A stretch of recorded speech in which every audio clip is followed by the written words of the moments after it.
네, 오늘의 말씀은 스바냐 2장의 말씀입니다.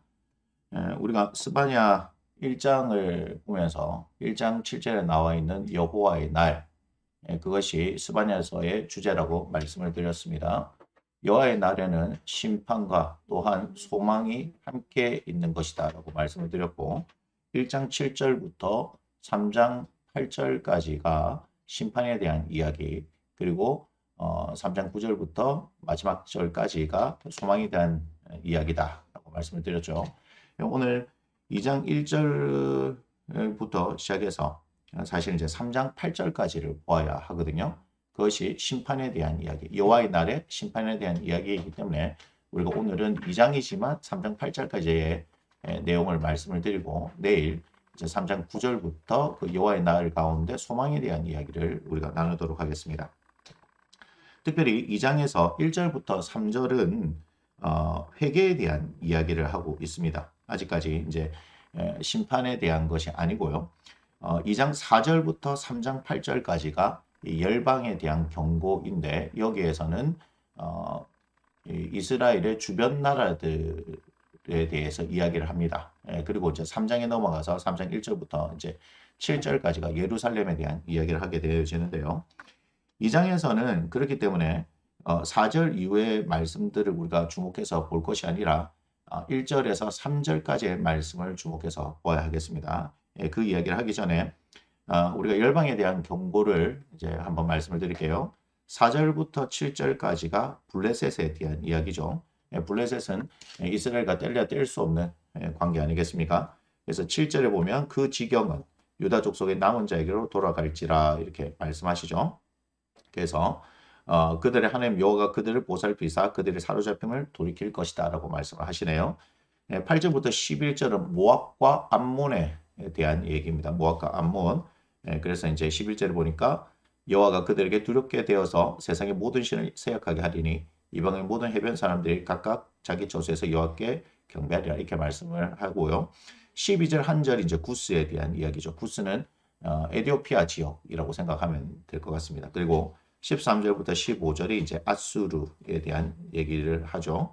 그래서 하나님께서 이제 손을 펴시겠다. 13절 보니까 손을 펴시겠다 이렇게 말하고 15절 보니까 황폐하게 되어서 지나가는 자마다 비웃으며 손을 흔든다라고 말씀합니다. 그 다음 이제 3장 1절부터 7절까지가 예루살렘에 대한 이야기입니다. 그래서 특별히 우리가 주목해야 할 것은 2장 4절에서 15절 말씀이 아니라 3장 1절에서 7절의 말씀, 예루살렘. 결국 이 예루살렘에 대한 것을 우리의 이야기로 사실 돌려서 봐야 되겠죠.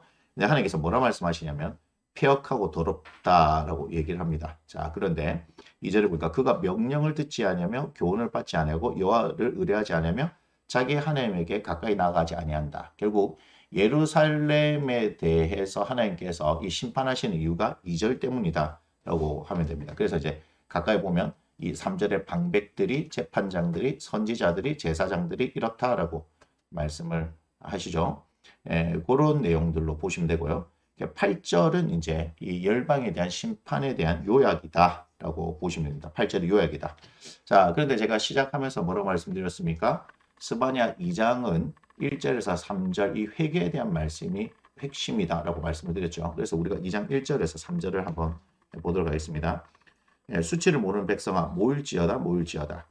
명령이 시행되어 날이 겨같이 지나가기 전 여호와의 진노가 너에게 내리기 전 여호와의 분노의 날이 너에게 이르기 전에 그리할지어다. 여호와의 규례를 지키는 세상의 모든 겸손한 자들아 너희는 여호와를 찾으며 공의와 겸손을 구하라. 너희가 혹시 여호와의 분노의 날에 숨김을 얻으리라. 아멘. 스바냐서 2장 1절에서 3절의 말씀인데 우리가 여기서 주목해야 될 말씀들이 있습니다. 특별히 2절에 보니까 명령이 시행되어 날이 겨같이 지나가기 전, 그죠? 여호와의 진노가 너에게 내리기 전, 여호와의 분노의 날이 너에게 이르기 전, 이게 전. 그러니까 무슨 얘기를 하냐면 하나님께서 바로 그 날에 심판을 하신다. 이것이 아니라 그 전에 어떤 기회를 주시냐면 회개할 수 있는 기회를 주신다는 거예요. 여러분, 제가 계속해서 말씀드리지만 하나님은 어느 날 갑자기 나타나서 심판하시는 분이 아니라 우리에게 끊임없이 말씀하시면서 돌이킬 수 있는 기회를 주시고 여호와의 날이 정해져 있다 할지라도 하나님께서는 그 전에 또 회개할 수 있는 기회를 주시는 분입니다. 그렇다면 하나님 어떤 분이다? 우리를 심판하려고 하시는 분이 아니라 우리를 구원하시려고 하시는 분이라는 것을 우리가 기억해야 되고, 그 하나님께서는 그렇게 하시는 이유가 우리를 사랑하시기 때문이라는 것을 기억해야 할 필요가 있습니다.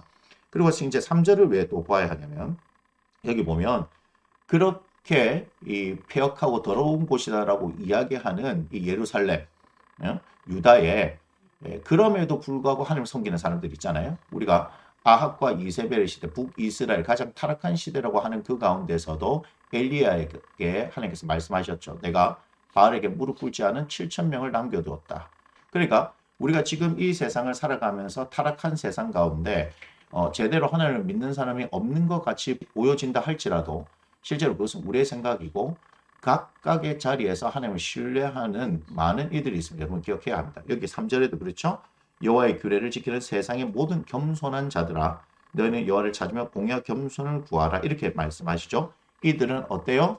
그 여호와의 그 분노의 날, 심판의 날에도 하나님께서 어떻게 하신다? 숨겨주신다라고 말씀하셨는데, 이 숨긴다는 말이 중요한 이유가 뭐냐면, 스바냐가 어떤 의미냐라고 했을 때 스바냐의 이름이 여호와께서 보호하셨다라고 말씀을 드렸잖아요. 그런데 이것을 또 다른 말로 하면 여호와께서 숨기셨다 하는 말씀도 되어집니다. 그래서 하나님께서는 지금 심판의 날을 통하여서 잘못하고 있는 이 유다의 백성들을 벌하시려고 하시는 것.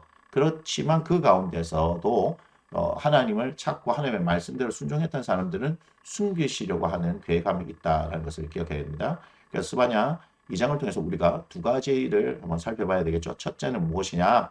하나님의 그 심판의 날에 이르기 전에 반드시 회개할 기회를 주시기 때문에, 그것은 하나님의 사랑에 근거한 그게 하나님의 성품이기 때문에 어느 날 갑자기 우리에게 파면의 날, 심판의 날이 오는 것이 아니라는 것을 기억하셔야 한다는 것이고, 두 번째는 그들과 상관없이 그 타락한 세상 가운데 그럼에도 불구하고 하나님을 믿으며 신뢰하는 사람이 혼자만 있는 것이 아니라 또한 많은 사람들이 있다라는 것이고, 그들은 그 여호와의 날, 심판의 날에 하나님의 보호하심과 숨김을 얻을 수 있다는 것을 우리가 기억하면서 우리는 이 말씀을 통해서 이 시대의 상황이 어떠하든지 간에 상관없이 우리는 하나님을 신뢰하고 하나님의 말씀을 따라서 살아가는 삶을 살아야 할 줄 믿습니다. 스바냐 2장의 말씀은 여기까지 하도록 하겠습니다.